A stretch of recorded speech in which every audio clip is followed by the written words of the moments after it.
There are many injuries all over the world every day. Kids and adults alike are constantly tripping and falling and bumping into things, getting scratched up, bruises, all kinds of things. For these instances, it is very good to have a first aid kit handy, so today we're going to put one together. So, the materials that you're going to need is one big box to put everything in. You need tons of different band-aids and tapes and gauzes, antibacterial wipes, the cleansing wipes. You need some Neosporin or antibiotic ointment,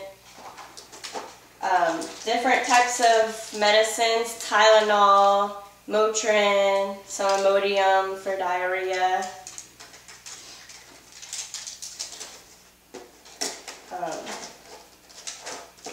You also need hydrogen peroxide, calamine lotion,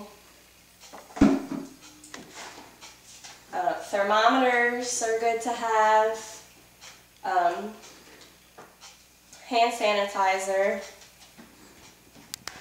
and some tweezers, nail clippers, things like that are good in case you get splinters or something like that you need to pick out. So, it's really easy to make a first aid kit if you buy a prepackaged kit first, which is what I did, and then you go out and buy everything else later that you need that's not in here. So for example, this kit did not include the hydrogen peroxide or the calamine lotion.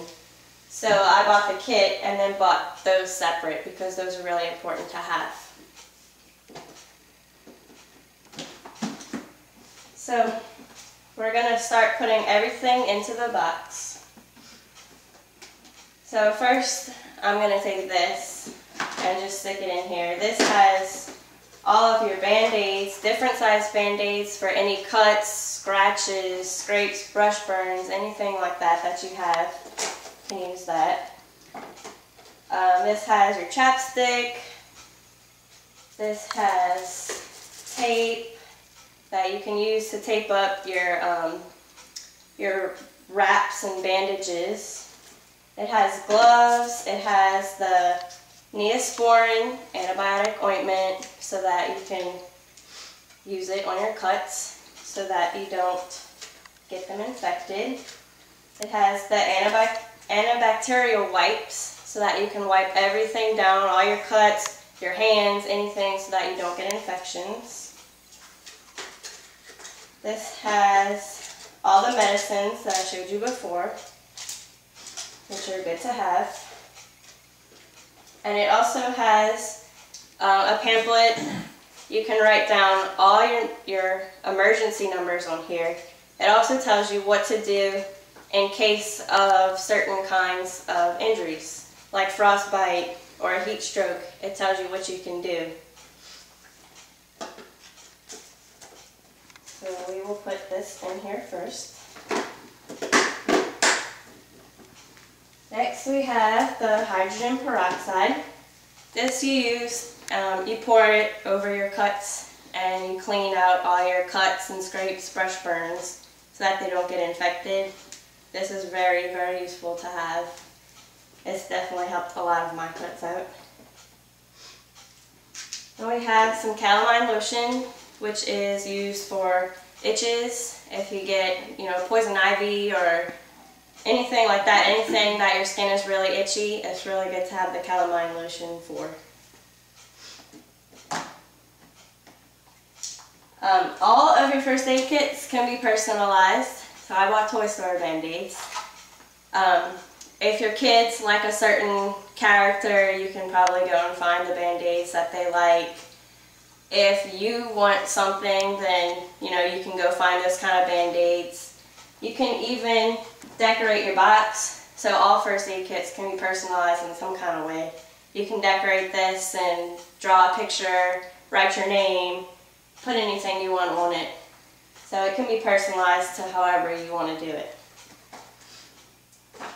I bought some extra bandages, wraps.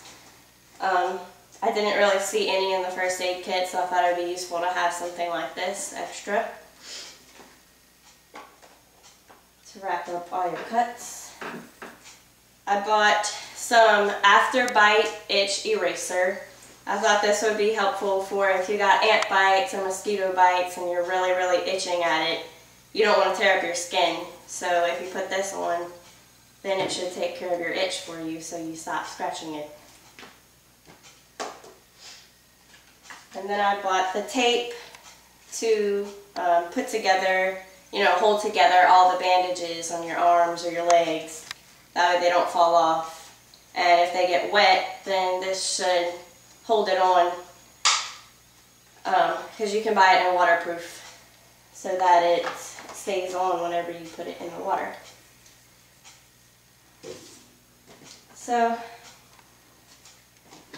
that is it.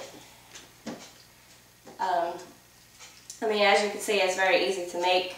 It's pretty cheap. If you buy the kit by itself, you get everything cheaper than if you were to buy everything separate, because it gives you enough that you would need for a long time, but you don't have to buy this big obnoxious box for a big obnoxious price. And then the other stuff was pretty cheap too. So you don't really have to spend a lot to make your first aid kit. As I said, you can personalize it, make it how your kids want it, how you want it. It can be, a nice thing for the family. It can sit in your kitchen and you might use it every day. You might have a kid who falls and cuts himself every single day. So that's it. Your first aid kit. Easy, simple, quick, and you're all set for when somebody gets hurt.